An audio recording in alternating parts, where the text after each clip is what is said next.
Constantinople, been a long time gone. Constantinople, now it's Turkish delight on a moonlit night. Every gal in Constantinople lives in Istanbul, not Constantinople. So if you've a date in Constantinople, she'll be waiting in Istanbul. Hello, and welcome to episode 3 of Learn On.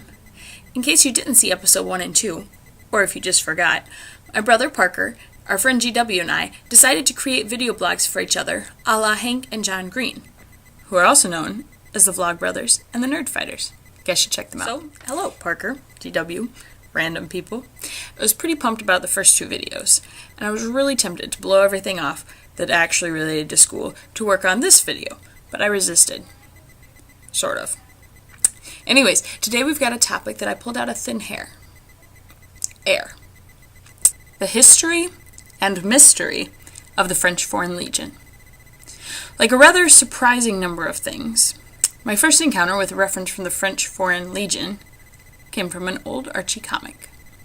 Archie worries that he's run off his best buddy, Jughead, who is off to become a soldier of fortune in the French Foreign Legion. The French Foreign Legion is a fighting force that has been surrounded in mystery and romance, both big R and little r, but not the lovey-dovey kind of little r. The mystery and romance come from both the exotic locales that are associated with the Legion and the often shadowy pasts of the Legionnaires. The French Foreign Legion is a branch of the French army that was established in 1831 for foreigners who wanted to serve in the French armed services.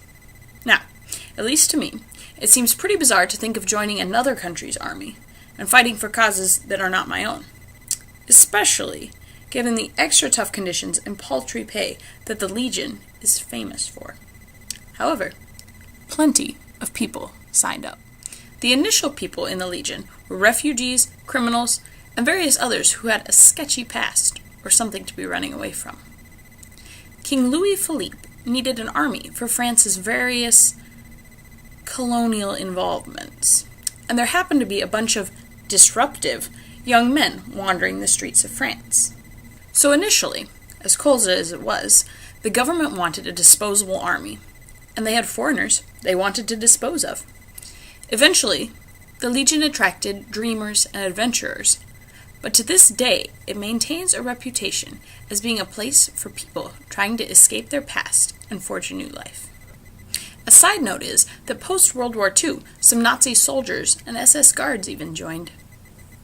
One of the most significant things about the Legion that adds to the mystery and makes it attractive for people who are looking for new lives is that identities are changed. Papers aren't needed, and you can enter the Legion under an assumed identity. Formerly, you had to assume a new identity, but now it's just an available option. After 5 years of service, Legionnaires can keep their made-up identity and apply for French citizenship, to where they can live completely new lives as civilians, which is pretty awesome because there are so few opportunities for people to start completely over in life. However, if you're looking for something to do post-graduation, or thinking of taking a gap year of sorts, or if you just want to run away, the French Foreign Legion is probably not for you. The conditions are really rough, and it's hard. They're rough and it's hard. And while it's a well-respected regiment, it gets like 0 funding. So they're often sent on lost causes and last-ditch effort missions. A completely unrelated side note is that I'm very distracted by how shiny my nose looks, and I can't get the lighting right. And I keep using a fake voice. So, the Legion is most well known for being full of men of mystery who have grand adventures in the deserts of Algeria. One of their biggest traditions is a celebration on April 30th. Not to commemorate one of their greatest victories, but one of their worst defeats. They were in Mexico, and there were 60 Legionnaires against 2,000 Mexicans. Sounds a little familiar. Hopefully, everyone remembers? You got it. So, they basically fought to the last man, and it was really rough, but it showed how valiant they were, especially when fighting for a cause that wasn't even theirs. This is a big aspect of the Legion that really perplexes a lot of people. So the celebration is basically to commemorate their fallen fellows. One of the most important aspects is a relic. The relic is a hand of their captain who died there.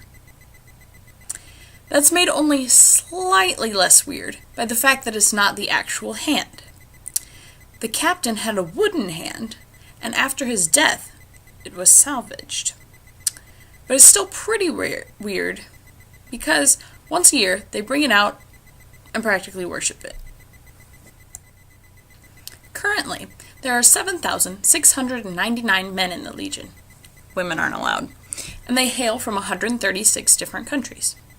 It's still made up of people who are seeking a new life, and some consider going through the harsh training and rough conditions as a way of purifying themselves. Largely, the Legion is now involved in peacekeeping missions. So, the Legion is still a place for men looking to start over, but it's only if you're really desperate. It's a bit tough for dreamers and romantic adventurers. So, Parker, GW, hope you enjoyed this.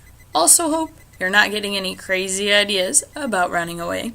Mom would kill me. And the same goes to anyone else who might be watching this. So, if you haven't checked out our premiere video from Valentine's Day 2 weeks ago, the link is going to be below. And our second to premiere video is GW's. It's science-y, so I'll probably put that link below as well. And I'm super excited to see what the guys have next for us. I'm finally using my real voice as I'm wrapping this up. But anyways, learn on.